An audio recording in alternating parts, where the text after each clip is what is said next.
কিছুই না নিচে কেন বোঝো মনে আমার বলা কিছুই না যে যা করে বলায় তিনি সবার অন্তরে সে যে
বলতে বলতে ঘর থেকে গুহা থেকে বাইরে বেরিয়ে গেল।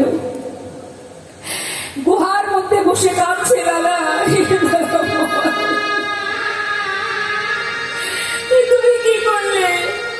তুমি কেন চলে গেলে? তুমি আমার কাছে এসেও কেন তুমি ধরা দিলে না? কি অপরাধ আমার? ছুটতে ছুটতে গুহা থেকে বাইরে বেরিয়ে বাবাজির কাছে গিয়ে চরণটা জড়িয়ে ধরে বললে, বাবাজি আজ তোমায় বলতে হবে, তুমি কেন আমায় দীক্ষা দিচ্ছ না? কি অপরাধ আমার? শান্ত হও, সময় হয়নি এখনো, এরপরেও সময় হয়নি না।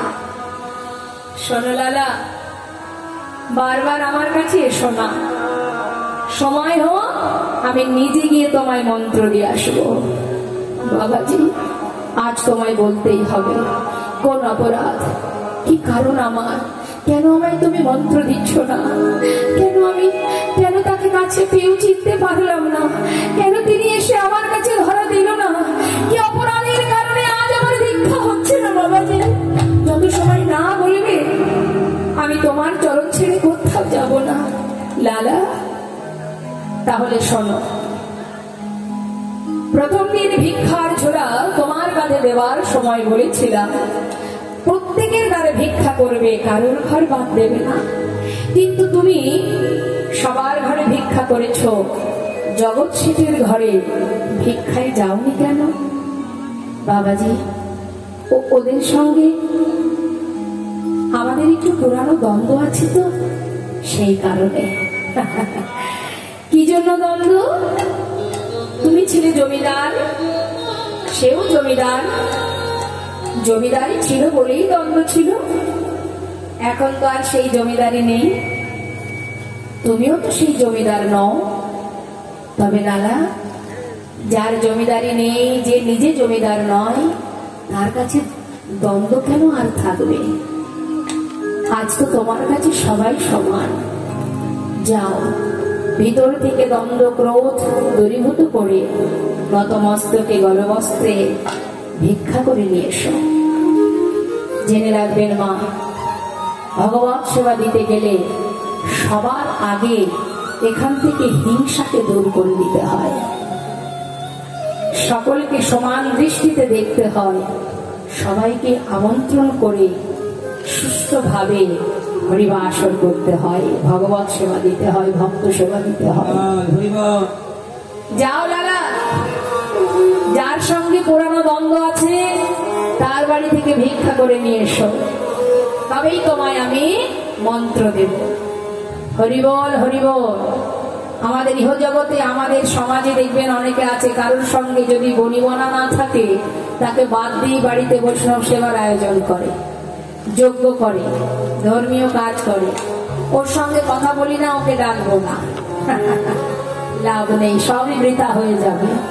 যার সঙ্গে আপনার দ্বন্দ্ব আগে তার বাড়িতে মাথা নত করে গিয়ে ভিক্ষা করে নিয়ে আসতে হবে, তবেই আপনার সেবা ভগবান গ্রহণ করবে। নিতাই গৌর হরিবল হরিবল। ভগবানের সেবা কখনো কম্পিটিশনে হয় না, ভগবানের সেবা কখনো লোক দেখানোতে হয় না, ভগবানের সেবায় কখনো ক্রোধ হিংসার অহংকার থাকলে হয় না। ভগবান এগুলো সইতে পারেন না, তার প্রমাণ মহাভারত। হিংসা ছিল কার? দুর্যোধনের, তাই তো তাকে মরতে হয়েছে। মা ধর্মের জয় চিরকাল। এবার কি হলো? ভিক্ষার ঝুড়ি কাঁধে নিয়ে এসে পৌঁছালো দ্বারে।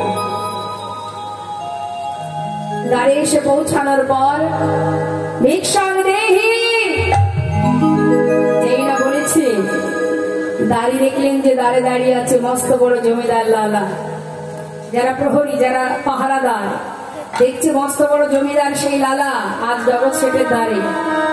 তাই জগৎ শেঠকে কোনো কথা না কানে দিয়ে অনেক মূল্যবান রত্ন একটা পাত্রে করে নিয়ে ভিক্ষা স্বরূপ দান করছে। যেহেতু জমিদার বাড়ির ভিক্ষা তো সে তো আর যেমন তেমন হতে পারে না। যেই না দামি দামি রত্ন ওই জমিদারের মানে লালা বাবুর আঁচলে দিতে যাবে, লালা বলে উঠলেন, দাঁড়ি তোমার কাছ থেকে ভিক্ষা নিতে পারবো না, আর তুমি যেগুলো এনেছো আমায় দেবে বলে আমি তো এই ভিক্ষা নিতে পারবো না। আমি ধনের ভিখারি নয়, আমি ধনের ভিখারি নয়, ধনের ভিখারি নয়, ভাড়া করতে ধনের ভিখারি চাই গো যে আমি এক মুষ্টি ভিক্ষা, গো যে আমি এক মুষ্টি ভিক্ষা, চাই গো যে আমি এক মুষ্টি ভিক্ষা, গো যে আমি এক মুষ্টি ভিক্ষা, গো তোমার দাঁড়ায় নয় আমি।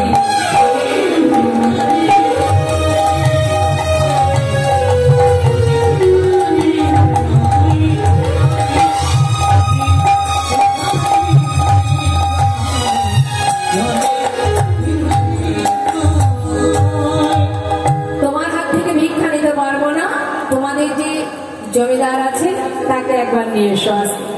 যেই না বলেছে মা, সঙ্গে সঙ্গে সেই প্রহরী মানে সেই দাঁড়ি ভিতরে গিয়ে জগৎ শেঠকে বললেন, বাবু আপনার দ্বারে আপনার চিরশত্রু দাঁড়িয়ে আছে।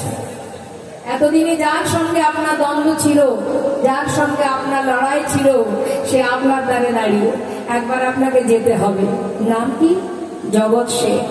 আহা, লালা বাবু যেই না বলা, জগৎ শেঠ বললেন, আমি নিজে চোখে দেখতে চাই সত্যি কি সেই মস্ত বড় জমিদার আমার দ্বারে এসে দাঁড়িয়েছে। যেই না দ্বারে এসে দাঁড়িয়েছে জগৎ শেঠ দাঁড়িয়ে দেখছে সত্যি তাই।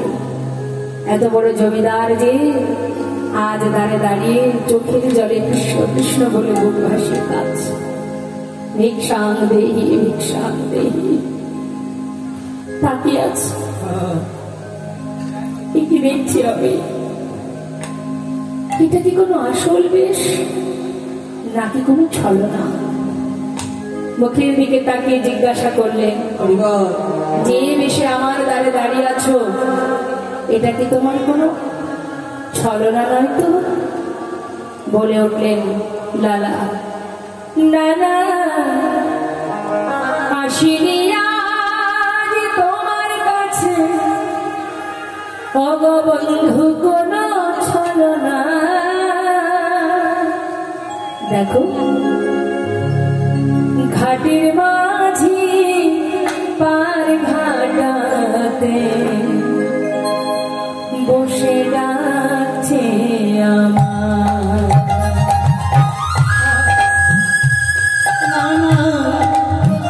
আসিনি আজ তোমার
মুষ্টি তন্ডুল জগৎ শেখ লালার ভিক্ষার ছোলাই দিল। যেই না ভিক্ষাটুকু পেয়েছে মা,